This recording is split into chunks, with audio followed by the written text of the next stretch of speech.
Okay, Kinsey is here. Midkiff is here.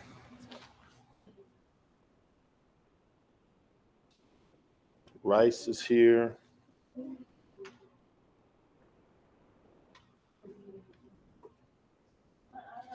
Tudor is here.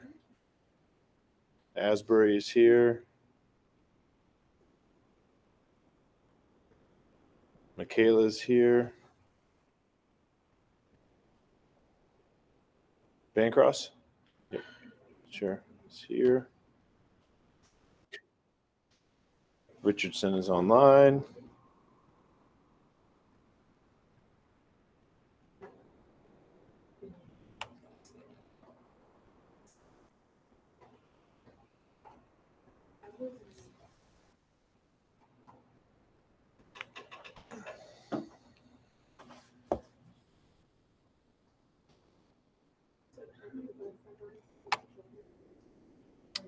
Richardson's not online anymore.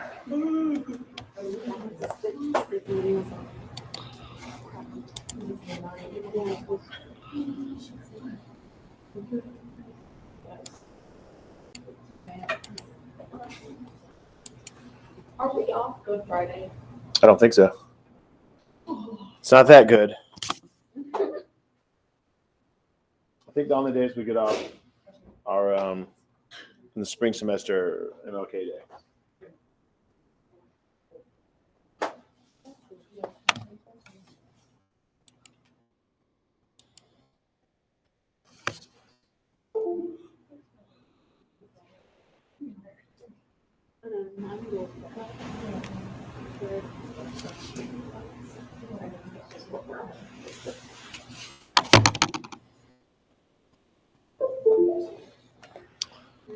Cedric is online.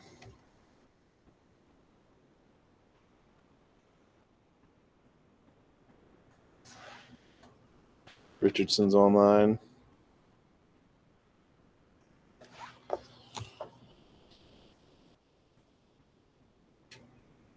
For those of you online, obviously the camera's not working, but it shouldn't be an issue. You should still be able to see the PowerPoint screen once we get started.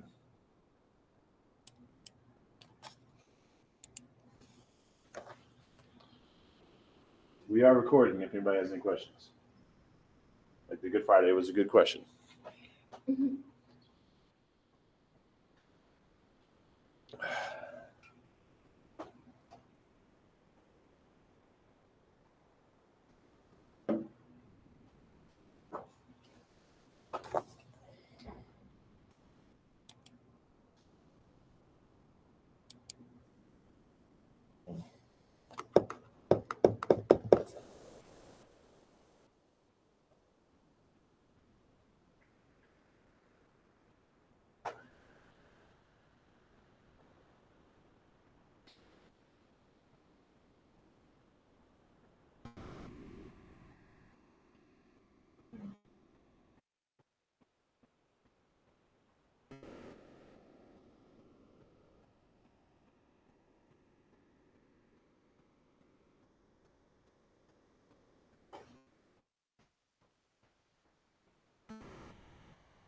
All right, less than a minute.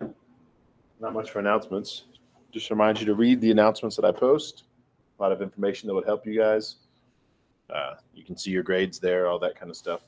And then lab, like I said in one of my previous announcements, most recent announcements, because this is a virtual lab this week, it doesn't matter if you come on Monday or Wednesday because I didn't need to have anybody order lab materials. So you can come Monday or Wednesday, whichever you want. You don't need to let me know first. It's completely up to you.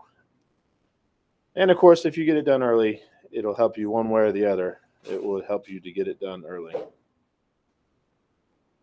see, Massey's here. It's 8 o'clock. For attendance, I'm going to do this normal stuff. We'll do attendance words. To remind everybody, again, I'm trying to get you guys to come in because I see a correlation between attendance and grades. So, if you can come in, it would be good. But again, like I said on Friday, you know you better than I do. So if you know that you're a better student online or just as good online, then continue to do it. But I want to remind everybody, this is an in-person course. Like I said, first day one, and the online option was meant to be like, an extenuating circumstance. So just reminding you that. Also, if you come in person to get the full 2.4 points, you have to come in on time and stay the whole time. So that's the other reminder. So that's it. Attendance, lab, what else? Independent work, you should have, 60-something points by now? That's it. I'm waiting until 8:01. No, it is 8:01. All right, so we'll officially get started. So for attendance words today, Bowers is here. All right. For attendance words today, if you are online, when I say the word, I want you. Oh, Getter's online too. Hold on. Let me get this. This time you're still doing pictures, except it's going to be pictures of your stuff. You'll see what I mean. Let me write this down. Okay. Erica's online. All right. 8:01. I think we're done with attendance. Let me pull this up. So for those of you who are here in person, it's the usual thing. You can send me just the words if you want for extra credit. For the rest of you, if you're online watching the stream or possibly the video, assuming I don't make questions for it, send me a picture. So for example, the first word for attendance is going to be shoe. So send me a picture of your shoe. You don't have to be wearing it. And actually, I don't really care if it's your shoe. A shoe that is around you. Your shoe, your roommate's shoe, your mom's shoe, your kid's shoe. I don't care. Send me a picture of a shoe for the first one, for the first word. All right. Anyway, any questions before we get started?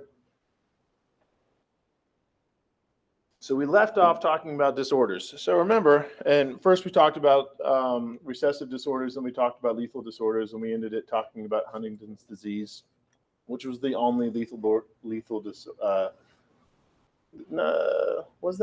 only lethal dominant disorder that we talked about. Anyway, so to remind you, I'm not going to ask you any questions specifically about these disorders on the exam. And basically, the only thing, if you really want to understand them, just understand that lethal disorders, whether they're recessive or they are dominant, they're just the same as any other phenotype we talked about, right? So if you're going to have the recessive disorder, it would be like the same as any recessive phenotype, meaning you have to have both recessive alleles, right? All your alleles have to be recessive to have the recessive disorder. Just like all your alleles have to be recessive to have blue eyes or to have a smooth chin, right? All those things that we learned about in lab. And then the opposite of that was true with dominant disorders. So just like any other phenotype to have the dominant disorder, all you need is one dominant allele and you will show that disorder. So are there any questions about the recessive or dominant disorders that we talked about? All right, this is where we left off, the process of science. We always skip that as usual. There might be questions about it on the study guide. There will not be questions on it on the exam. I definitely recommend reading it because it's good to get your mind thinking scientifically. You can ask me questions if you want after you've read it, but that's it. Now let's talk about genetic testing.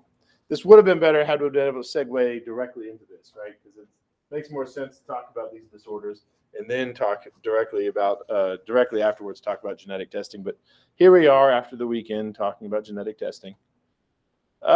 Genetic testing are tests that detect disease-causing alleles. Right? Actually, before I even get into this, let me go ahead and let you know, I'm not going to test you on genetic testing.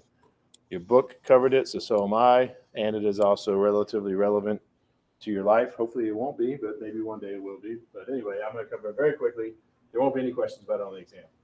So most of the time, these tests are performed during pregnancy if the parents are aware of an increased risk of genetic disease. So, if you have a certain disease that runs in your family, this will make sense. Or if you're of a certain maternal age, this will make sense. There's different ways of doing it. Amniocentesis is one of the ways. Basically, they pull out fluid using a needle. I'll show you a picture of what it looks like. Again, not that it matters because I'm not going to test you. So it's kind of hard to see. But right here's the needle. And if you're online, there's no camera. So sorry you can't see me pointing. But yeah, there's the needle. They're going to stick it in there and to pull some fluid out. Here you go. I'll circle it for you. Right, there you go. And then also, what's this thing right here? What are they doing here? Yes, an ultrasound, right? And that should make sense because you don't want to poke the baby, right? So that's what the ultrasound is used for, so you can see what you're doing, so to speak. And here's a drawing of what we're talking about. Yeah, there you go. There's also CVS, which is a different way of getting the fluid out. It's where they use a narrow, flexible tube that's inserted into the uterus and removes actual placental tissue instead of fluid, excuse me. So again, I'm not going to ask about any of this, but there's the information. Your book just scratches the surface on all of it. So if you want to, if you're interested in that, you could read about it and look up more sources and write about it for independent work. Yes. Anyway, so we have finally finished the first main bullet point of this chapter, right? The first of 3. This is a long chapter. There's a lot of information. And here's where it gets even worse in a way. Now that I've told you all that, when we talked about dominant versus recessive, and you learned all this stuff about rules of probability and all that fun stuff, dihybrid crosses and monohybrid crosses, now's the part where I tell you, well, that's not exactly always true. So everything you just learned is not always true.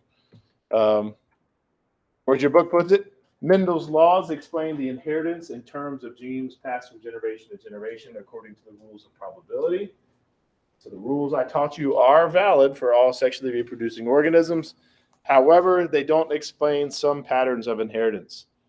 And mostly, Mendel's rules cannot account for patterns of inheritance. So all the stuff I taught you, it's good to know. It's helpful to know. It's important to understand that before you learn what I'm about to teach you.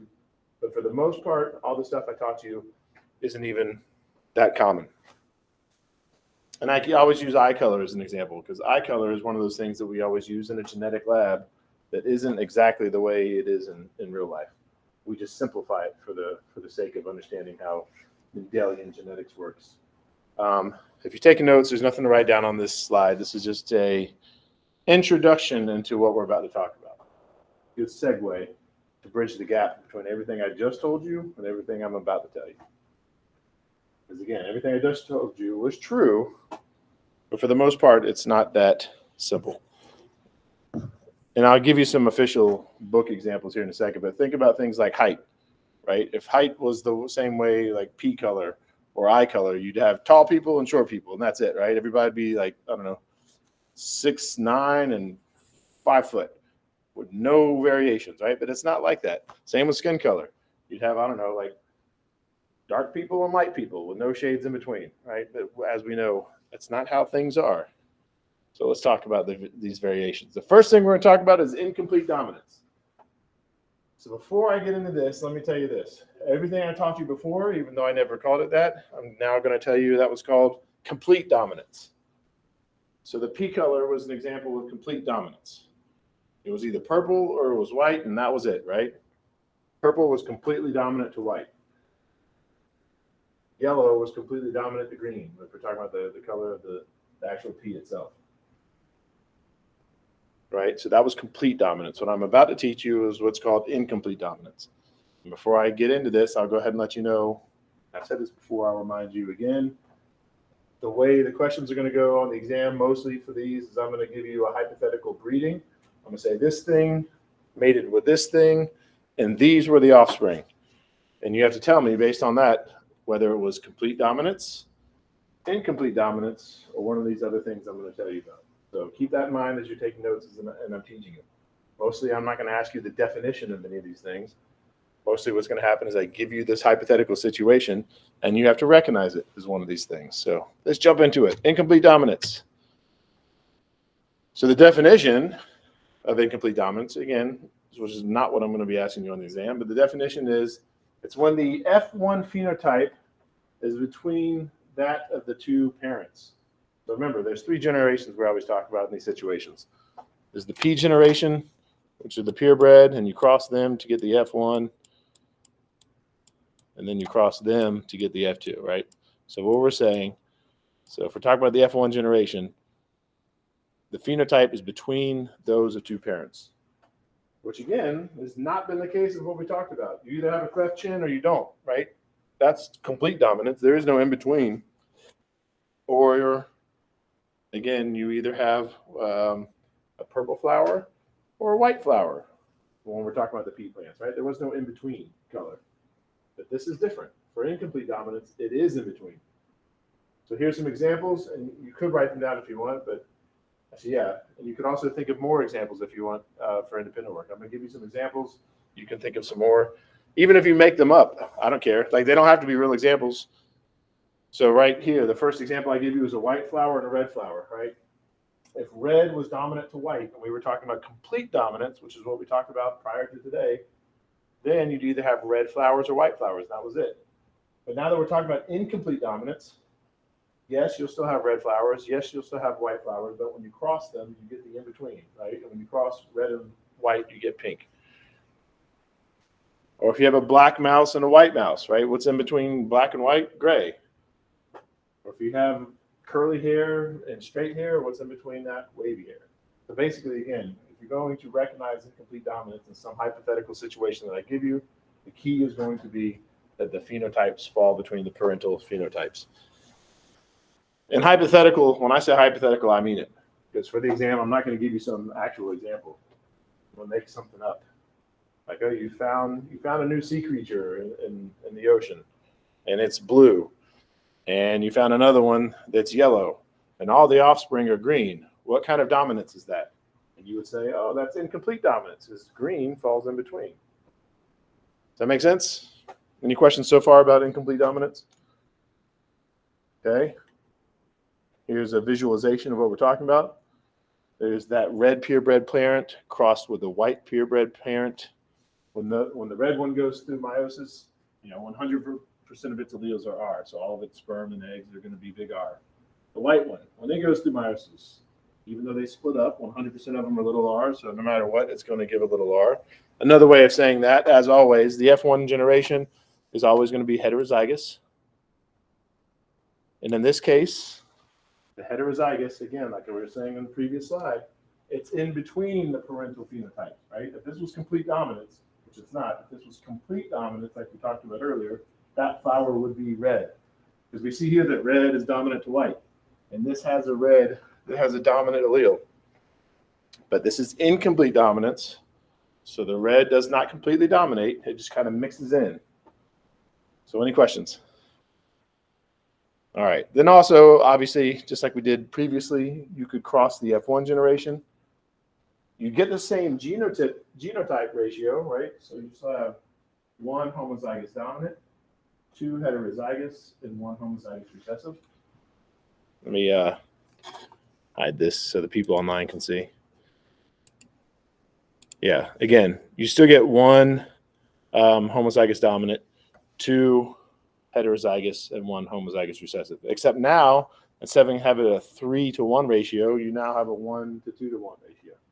And for the exam, I might give you the ratio, or I might not, but that doesn't matter because I'm not going to try to trick you. The key here is to just notice if you're blending the phenotypes and it's incomplete dominance. The numbers don't really matter because for the exam, I'm not going to use the numbers as a way to help you identify it. If I give you the numbers, it's not a hint. It's just they happen to be there. All right. So any questions about this slide? Okay. Here's a real life example that the book gives you. So I'm going to also talk about it. There might be questions about it on the study guide, but since it's just an example, I'm not going to ask you any questions about it, but it is a great example to help you understand how it works. Hypercholesterolemia. Hopefully, because of the prefixes you've learned in this course, you could almost guess what that means, right? Hyper, a lot, right? Obviously cholesterol. So obviously this must mean a lot of cholesterol. It's a good example, a human example, as opposed to like the flowers we were just looking at. What is it? It results in dangerously high levels of cholesterol. So people who have this, at least the heterozygotes, have about 2 times the normal amount of cholesterol in the bloodstream. Meanwhile, people who are homozygous dominant have about 5 times the normal amount. And they may have heart attacks as early as age 2. I'm going to scroll right past this because, again, I'm not going to ask you any questions about it. So I'm not going to talk too much about it. You can look up more information for it if you want to for independent work. So here's how it works. As we know, genes are instructions on how to build proteins, right? This particular protein is a protein that hangs out on the outside of a cell. And what that protein does is pull cholesterol out of the bloodstream. So in this case, if you are normal, and by normal I mean you have the normal ability to make these proteins, that means you're making, both the alleles are saying, given the instructions on how to make those proteins. So you're making a bunch of them. So your cells have a bunch of those proteins. So you're pulling out the normal amount of cholesterol. On the other end of that spectrum would be this here. If you're homozygous recessive, you've got these two alleles that just don't work, right? The dominant allele says make the protein. In this case, the recessive allele is just broken. So it doesn't say make a protein. So you don't make any of the proteins. So you're not pulling any cholesterol out of your bloodstream. Therefore, you have a lot of cholesterol in your bloodstream. And then here we go in the middle situation. We have this heterozygous. So this person has one allele that says, hey, make that protein. And of course, the other allele doesn't say anything. So yes, the heterozygous person is making some of that protein. You can see here, they're making some of the protein, but not as much as somebody who has both working alleles. I hope that makes sense. Because again, in this particular example, that gene is the gene that says make this protein. And the recessive allele is just a broken allele that basically doesn't give any instructions. So if you have two recessive alleles, you're not making any protein. If you have one recessive allele, you're making a little protein. And if you have no recessive alleles, you're making the normal amount of proteins. So any questions about this slide? Okay. Pretty simple. And again, I'll remind you, for the exam, when we're talking about incomplete dominance versus complete dominance versus everything else I'm going to teach you, I'm just going to give you some example, like this thing mated with this thing, and this was the results. And then you just have to recognize what it is based on that. The next one we're going to talk about is ABO blood groups. I'll go ahead and tell you what this is. This is an example of something called codominance, and you can write that down when you see it. And I'm going to go ahead and also tell you this. ABO blood groups is a great example of codominance because it's a real life situation that we all have to deal with. So, and your book teaches about it. So because of that, I'm going to teach it. But I want to go ahead and let you know there's not going to be any questions specifically about ABO blood groups. There will be questions where I say this thing mated with this thing. These were the results. And you need to recognize it as codominance. But there will be specific questions about blood groups. Here we go. The only reason that I don't like the fact that your book throws this in there is because it also throws in something new. So not only do you not know about codominance yet, but this is the first time, and if I remember correctly, the only time that we're dealing with three alleles, right? So far, we've dealt with two alleles, dominant or recessive, big letter or little letter. It's the only thing we've talked about so far, so this is new.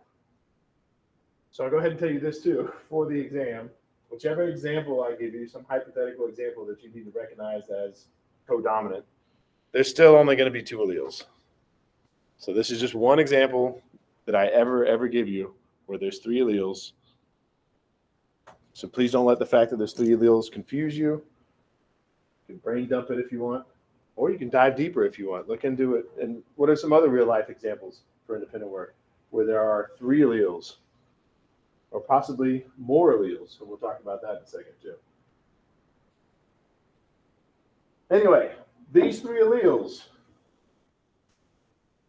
they produce 4 phenotypes. And these phenotypes happen to be blood types. There's the blood type A, B, AB, or O. And these letters refer to carbohydrates, basically stuff that's on the outside of the cell. I'm going to show you a picture of it and explain it a little bit more. For now, you just read the letter or read the words if you want. I'm just going to move forward. I'll take questions after I show you the picture.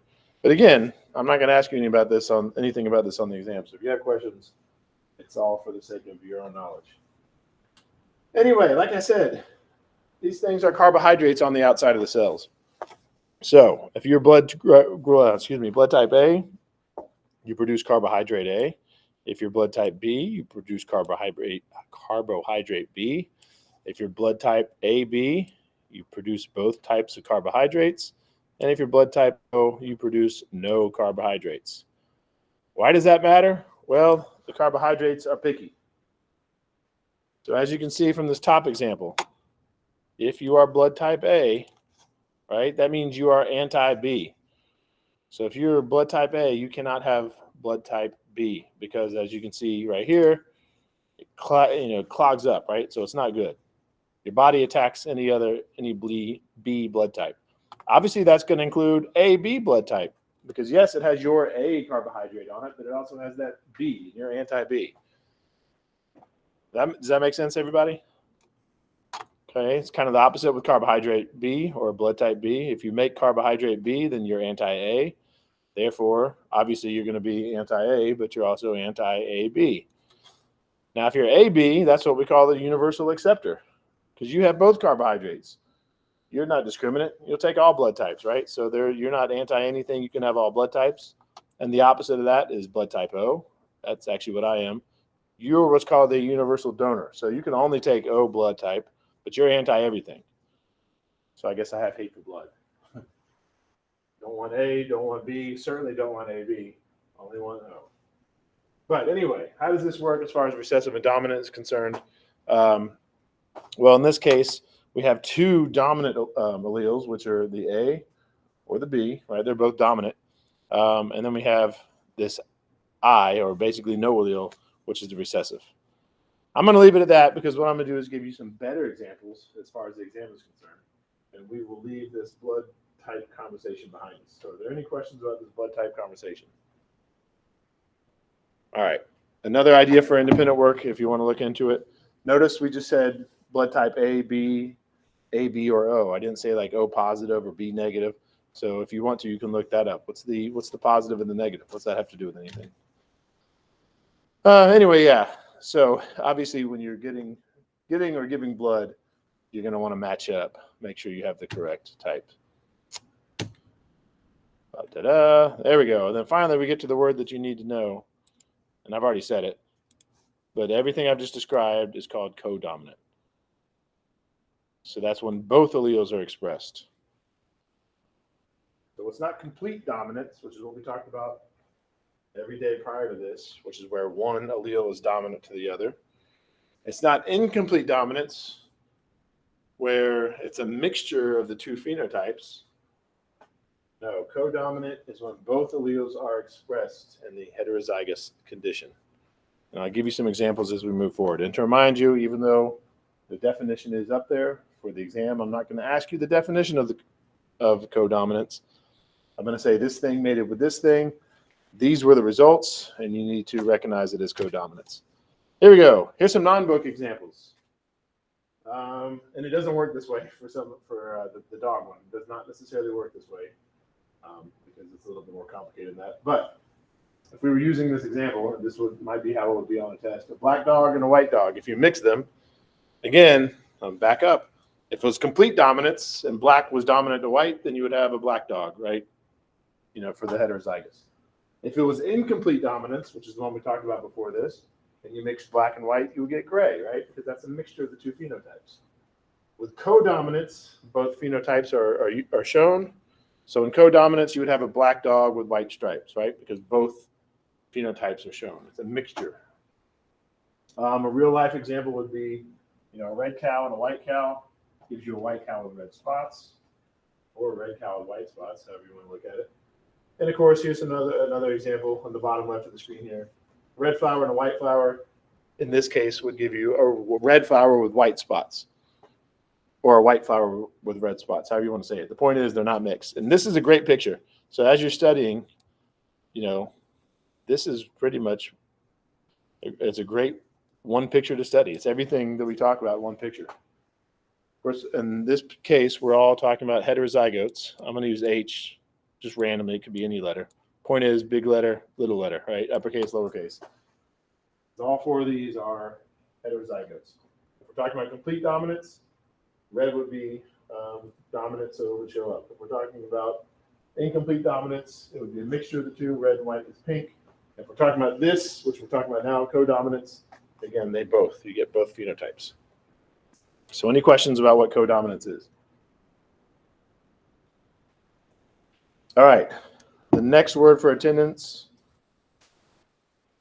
is chair.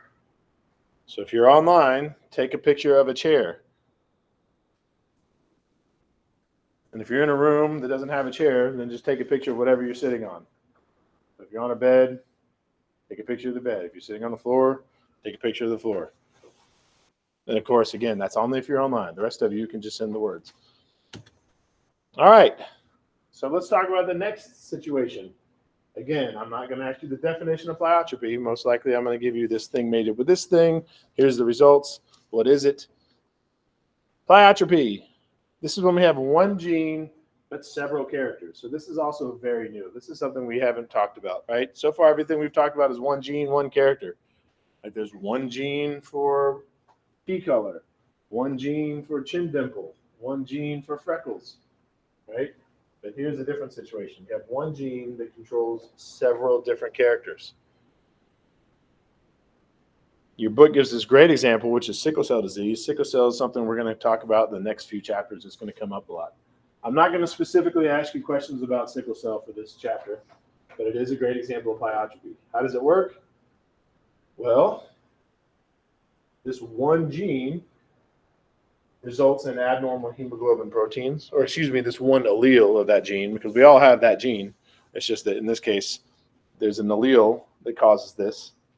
So that one allele causes the abnormal hemoglobin proteins, which are just proteins inside this blood cell. Right? Hemoglobin proteins are proteins inside your blood cell. So when they're abnormal, they're misshaped, and that causes the red blood cells themselves to become misshaped. And that shape, that misshape, causes a disease, and then that disease, as I'm going to show you on the next slide, causes a bunch of different symptoms or characters, if you will. I'll move forward before I take any questions, because again, sickle cell disease is just an example of pleiotropy. So there we go. Somebody who is homozygous for the sickle cell allele, right? Meaning they have two of those recessive alleles. So they have the disease, right? They have that one misshapen protein, but that one misshapen protein causes the whole red blood cell to be misshaped. And then, of course, that has a bunch of symptoms such as weakness, pain, organ damage, and paralysis. So we have, again, that one gene that's caused all these different characters. Of course, in the context of this conversation, those characters are called symptoms, but it's still the same thing. Just like when we talked about recessive disorders and dominant disorders.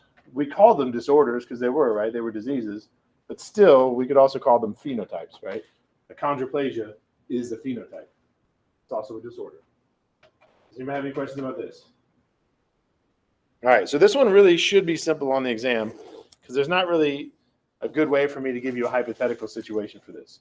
So literally it'll probably just say, something about one gene causing many different characters. So if you're taking notes and you'd like to do flashcards, you could write that. Pleiotropy on one side of the card. On the other side, you could put one gene, multiple characters. So any questions about this? And again, that's a great example for a good independent work topic if you want. I've given you one example of pleiotropy. What are some other examples of pleiotropy, whether it be for humans or other animals or anything else that's living, plants, fungi? All right. The next one we're going to talk about is polygenetic. Oh, that's wrong. Polygenic inheritance. So you can ignore that misspelling. Polygenic inheritance.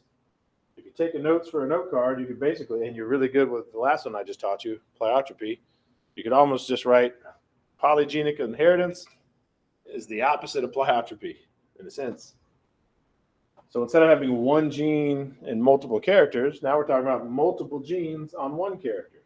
Or as your book puts it, the additive effects of two or more genes on a single phenotype. So in real life, this one is more like what eye color is, unlike the way we talk about it in lab to simplify it. Because again, if it was that simple, there would only be blue eyes and brown eyes, but there's not, right? First of all, there's different shades of blue and different shades of brown, but then you have all the other eye colors. Height is a great example.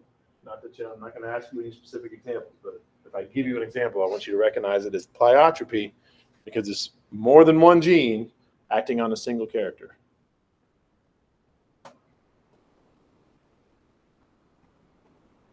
Yeah. That's basically what you need. There's a lot of stuff on this slide, but again, what you need to know for the exam, polygenic inheritance, more than one gene on a single character. That's all you really need to know. And then this, not that it's that important, but to help you get the question correct on the exam, it would be on a bell curve, right? And you'll see what I mean here in a second. If we were to do a bar graph of chin dimples, which is, you could have gotten extra credit for that if you did that for the last lab, remember?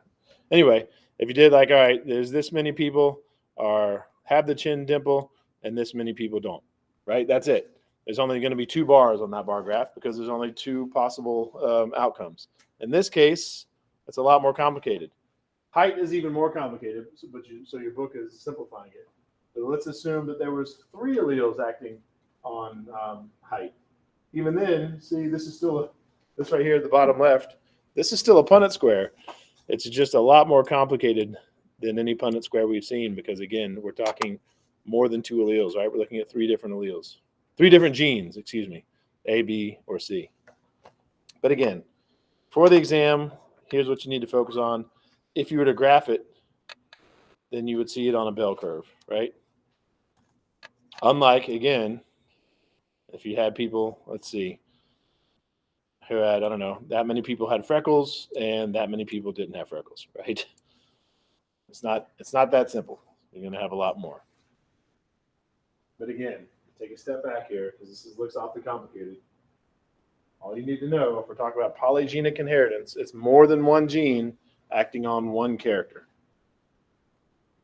So any questions about polygenic inheritance?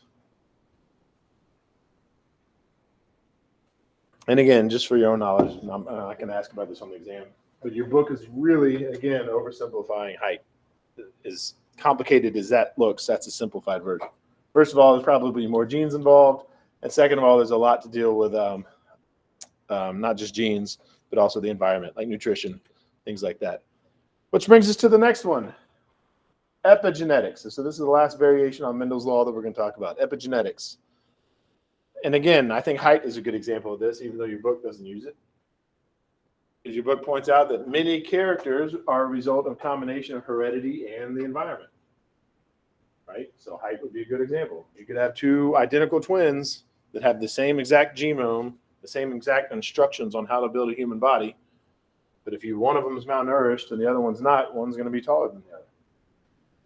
Your book also points out that whether people or traits or whatever are more influenced by genes or the environment, aka nature versus nature, is a very old and hotly contested issue. So if you're into that, you could write about that for independent work. What are some of those topics where people argue? Was it more genetic or is it more environment?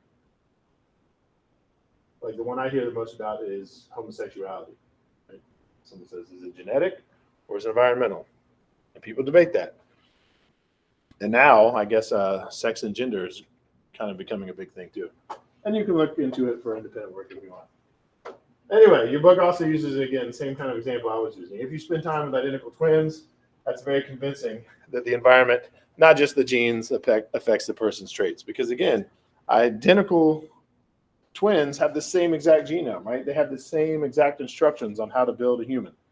So the fact that they don't look completely the same is because they are in different environments. And think about that. A lot of times identical twins are in what we would call the same environment, right? They live in the same house, go to the same school, have the same parents, eat the same food, generally speaking, right?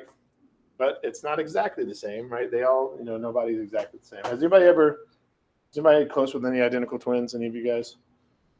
And you can tell the difference between them, right? Yeah, right? And this is part of it. Anyway, in general, it's only the genetic influences that are inherited and effects of the environment are not passed to the next generation. So, for example, again, if we're talking about these identical twins, maybe one of them's got really nice skin because they take care of it. They stay out of the sun. They use sunblock. They moisturize it, all that stuff. Maybe the other one's just like, whatever. Out in the sun all the time, doesn't use sunblock. They have horrible skin, right? And those things aren't necessarily going to be passed on to their kids, right? So the good-skinned twin, when they have kids, they're not necessarily going to have good-skinned kids. Meanwhile, the other bad-skinned twin is not necessarily going to have bad-skinned kids. Generally speaking, right? Because generally it's only the genetic influences that are passed down.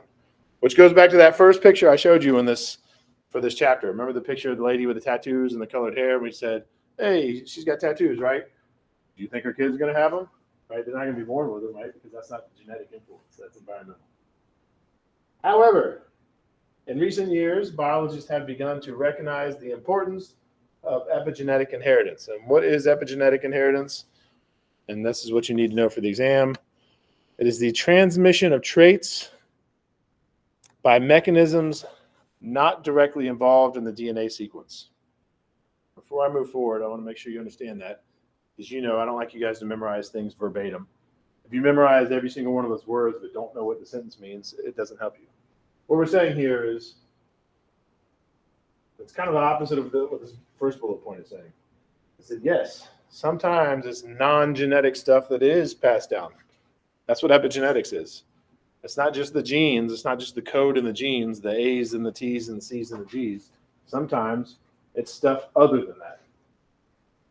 And again, this bullet point, that's just the official way of saying what I just said. The transmission of traits by mechanisms not directly involved in the DNA sequence.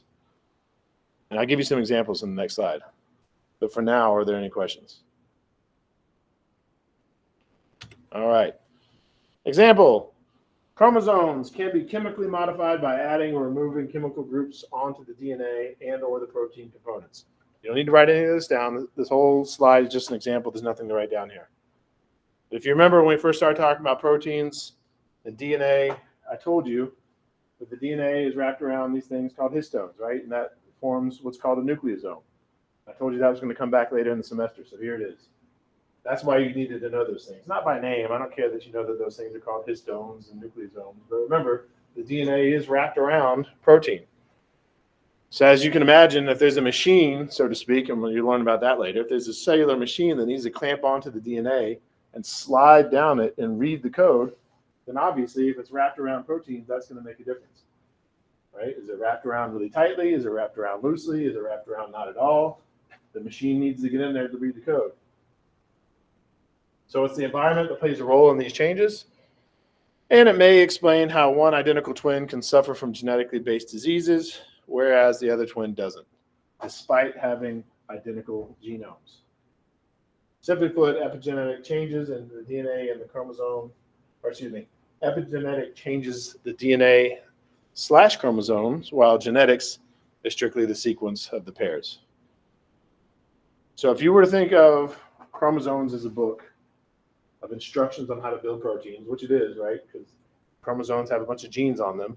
Genes are instructions on how to build proteins. What you could think of this as maybe some pages being stuck together. So identical twins would have the same exact book, right? With the same exact instructions on how to build the same exact proteins because they're identical. They have the same genome. All the letters are the same. But in this analogy that I'm using, in this case, maybe twin A, there's something spelled on the pages of that book, and you can't open up pages, I don't know, between page 99 and 100. You can't open it up because the pages are stuck together. So yes, the instructions on how to build whatever proteins are still there, but the machine that reads it can't get to it. So you can't read the sequence. It's the same thing basically that happens here. Yes, the codes are the same if we're talking about identical twins, but for whatever reason, because you've done some things to your chromosomes, the instructions can't be read. So any questions about epigenetics? All right. That brings us to another term, and I'm also not going to ask you about this on the exam. But epigenetic modifications and, of course, changes in the gene activity that are the result of those changes may be carried on to the next generation. And this is still relatively new information. We used to just think it was just the genes that got messed up. Like you have to have a mutation in the gene for this to happen. But now we're learning that you can also make environmental changes. However, unlike alternations to the DNA sequence, which is what we call mutations, you'll learn about that in the next chapter. These chemical changes to the chromosomes can be reversed. So again, going back to my analogy of this, the pages being stuck together, maybe this is the case like you get it and you can just put some sort of solvent on there so you can unstick the pages together and you can get back and read the code. That's what we're talking about here. So again, any questions about epigenetics? All right. The next word for attendance will be door. If you're watching this live stream video, send me a picture of a door. Don't Google it. Send me a picture of your door. Front door, bathroom door, closet door, I don't care. Whichever door is closest to you, send a picture of a door. All right, and that brings us to the third and final of the main bullet points. The 3 main bullet points. And like I said when we started this chapter, we talked about alleles, and we, officially, the book presented it as alleles. And I told you at the end, we were going to basically repeat everything we just said, but in the context of chromosomes. But I also told you, as I was going through the chapters, I would talk about chromosomes. So basically everything I'm about to tell you is going to be a review, except it's going to be an official review where you can see it, see good visualizations on the screen. Also, there will be a little bit of new information. So here we go. The chromosome theory of inheritance, not that I'm going to ask you this, but it states that genes are located at specific positions, or loci for plural, locus singular, on the chromosome. So you already know that, right? I showed you that picture of a chromosome when we talked about loci and alleles, and that there was 2 homologous chromosomes and there was 3 different genes. So that's all we're saying, right? Genes are on chromosomes, on specific places, right? So if I have a gene for, I don't know, crooked toes on chromosome at the tip of chromosome number 17, that means all humans who don't have some sort of genetic issue have a gene for crooked toes on the tip of chromosome 17, right? We all have the same genes at the same locations on the same chromosome. The behavior of the chromosomes during meiosis and, of course, fertilization. In other words, when the alleles split up or the chromosomes split up and then come back together, right? That's meiosis and fertilization. This accounts for inheritance patterns. It is the chromosomes that undergo segregation and independent assortment. And it is the chromosomes that account for Mendel's laws. So again, this is all review. It's everything you already learned earlier in the chapter. Your book presented it as alleles, but as I was saying at the time, those alleles are on chromosomes. So again, for segregation, because you do need to know the difference between segregation and independent assortment. Segregation, your chromosomes, your homologous chromosomes separate, right? So you have one from mom, one from dad, right? You have one homologous chromosome each. They all segregate. And of course, independent assortment, again, to remind you, that just says they all line up in the middle of meiosis 1. And it could be mom chromosome, dad chromosome, and then maybe dad chromosome, mom chromosome, maybe another dad and mom, right? They all line up independently of each other. There is no rhyme or reason. It's all random. So any questions so far? Okay. So this is the picture you've already seen, except now your book just threw in the pictures of the chromosomes too. So we talked about dihybrid crosses where we're looking at the P color and the P shape. So yellow versus green or smooth versus wrinkled. We've already seen this. We even saw the big Ys and the big, homozygous dominant Y, homozygous dominant R. We've already seen the homozygous recessive Y and the homozygous recessive R. We've already seen them separate through meiosis to give these gametes. This one, again, big R, big Y. This one, again, big Y, little R, little Y, little R. It's the same thing you've already seen, except now they just threw some chromosomes in the picture. But again, even when I was talking about it the first time, I already mentioned the chromosomes. So you can read this if you want. It's a good little thing to read when you're studying. But again, this is everything I've already told you, so I'm not going to spend any more time on it. This just shows right here independent assortment, right? But it just gives you the visualization, and it includes chromosomes instead of just the alleles. And that's it. But again, the other information is still the same. The 9:3 to 3:1 ratio for the F2 generation, you should recognize that as a dihybrid cross. So, any questions about this slide? And then there's both of those slides all combined into one. All right, linked genes. And again, we've already talked about linked genes. But now we're going to talk about them again officially in the context of chromosomes. Linked genes are located near each other on the same chromosome. That's what they are. So if you get a question, you probably will get a question about this. That's it right there. There's the answer. What are linked genes? They are genes that are near each other on the same chromosome. So for example, if gene 2 was a gene that controlled, I don't know, hair color, and gene 3 was a gene that controlled eye color, which it's not, then you would inherit them together. Meaning, for example, that's only one chromosome. Keep in mind what you can't see in this picture because we're talking about homologous chromosomes. There's another one just like this, right? God, that looks so horrible. I wish I wouldn't do that. Anyway, if this is your mom's chromosome and that's your dad's chromosome, then if you happen to inherit your mom's hair color, you're probably also going to inherit her eye color, right? Because they're right there next to each other on the gene, right? So if you get that chromosome from your mom, then you're going to have all the genes that come with it. Generally speaking, right? We already know about crossing over, so we know there's exceptions to that rule. But that's basically what that means, right? If the genes are right next to each other, then that means, if, again, whichever chromosome you got, whether it be from your mom or your dad, whatever, and those genes are going to travel together. They often are inherited as a set and therefore do not follow Mendel's law of independent assortment. So here's another way of saying this. If I show you any ratio, because you'll see it on the study guide, that has 4 numbers, and they're not 9 to 3 to 3 to 1, then that means it is linked genes, right? I'll just leave it at that. At this 100 level course for non-biology majors, we can just leave it at that. In other words, again, when they're linked, when they're on the same chromosome, they travel together. So you won't get the normal expected ratio. That's all that means. Any questions about this slide?